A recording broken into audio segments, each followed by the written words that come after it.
welcome back to our discussion on limits. And today I'd like to just do a little video on what it means for a limit to exist. How do you determine, how do you calculate a limit, or in some cases you'd say that limit does not exist. And I want to review that. I think we've said it already, but again, we're trying to do this. We're trying to say the limit as x gets closer and closer to the point A, what happens to the function? What does the function approach as x gets closer and closer to A?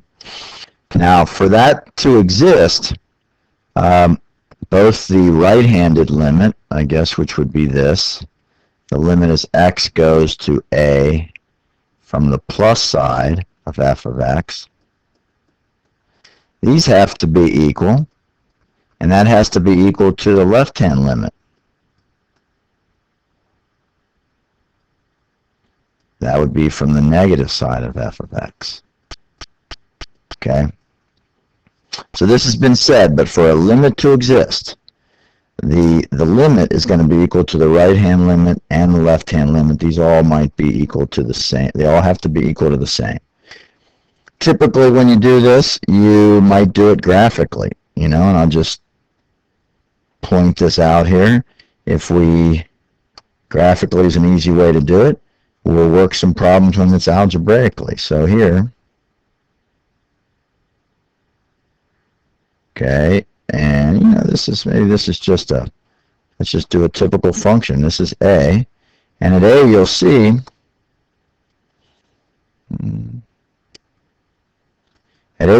as I get closer and closer to A, and I come in from the plus side. If I come in from the plus side, this is equal to, the function is equal to L. If I come in from the negative side here, negative side, positive side, coming from the negative side, these are equal. Okay, so in this case, the limit exists, it's equal to L, it's equal to the right hand and the left hand limit. Okay, let's look at a couple of problems that you might typically see in your homework, kind of testing your knowledge of how to calculate a limit and whether it exists or not. Okay, here we're looking at a function g of x, and let me just make sure you understand the function. I drew it up here, maybe it's a little confusing.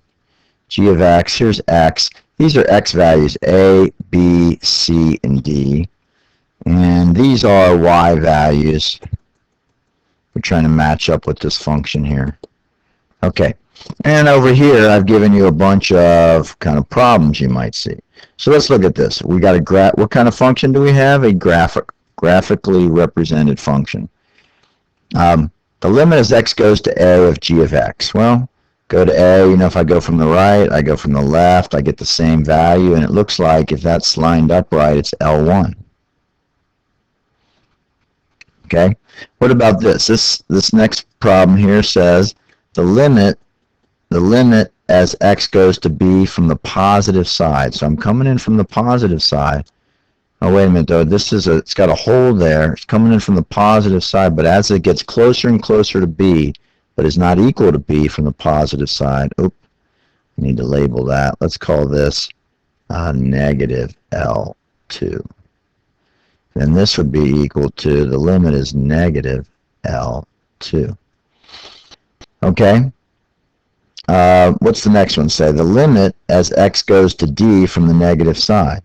Okay, x now is going to d. I'm over here at d. X is going to d from the negative side. Oh, when it goes from the negative side, the limit's equal to L2.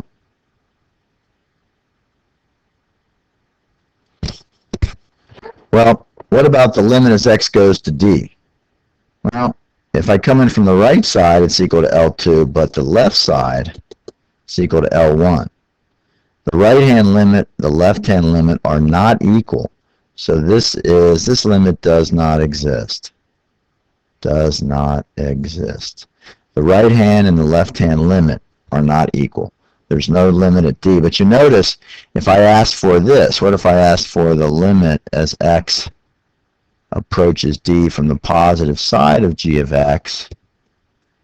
Well, you'd say that was what? Well, that is that's L1. Okay. Next problem down here. Let's see. The limit as x goes to c g of x. Okay, x is going to c of g of x. Oh, notice from the positive side it's negative infinity. From the negative side it's positive infinity.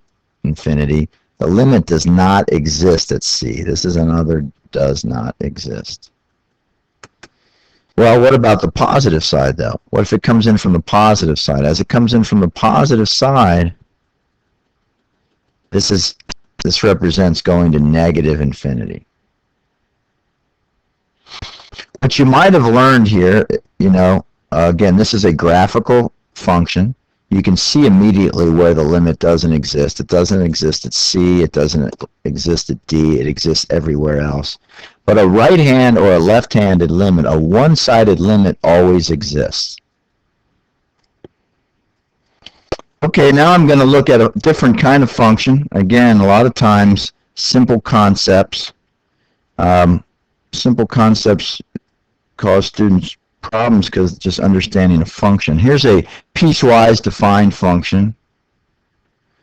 I'm going to ask you a limit here. Now, where do you think I'm going to ask you the limit questions? You'd be correct if you said at 5, at this interface, at the place where the function changes.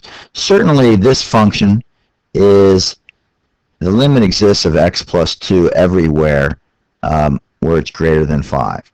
And the limit exists here. This is just a line, everything less than 5. Well, what about at 5? Okay, so I might ask you a question like this. What's the limit as x approaches 5 from the positive side of g of x? Well, if I'm coming in from the positive side, okay, that means x is greater than 5. If x is greater than 5, well, I'm being governed by this function. So this is going to be the same thing as the limit as x goes to 5 from the positive side of x plus 2, and that's just going to be 7. What about the limit as x goes to 5 from the negative side? Well, I'm on the negative side. Once again, let's maybe change pens. We'll go green here. Going green, negative side, that means it's less than 5. I'm under this, governing by that function. That's the limit as x goes to 5 from the negative side of minus x plus 4. Okay, that's going to be equal to what? Well, I put in 5 here. I'm going to get 1. All right? Well, what does that say? What then is the limit as x goes to 5 of g of x? Well, these are not equal. The right-hand limit and the left-hand limit are not equal, so this is a big old does not exist. Okay? If I drew this thing, if I gave you a picture of this, you would have laughed at the problem. It was so simple. But here I'd put in a 5. At 5, this thing starts at what? At 7. 7 and goes up here. Okay? And less than 5, it's minus x minus 4, and it starts at 1. And it goes kind of like this, okay? So there's my function right there. So you would have clearly seen, oh yeah, limit doesn't exist at 5.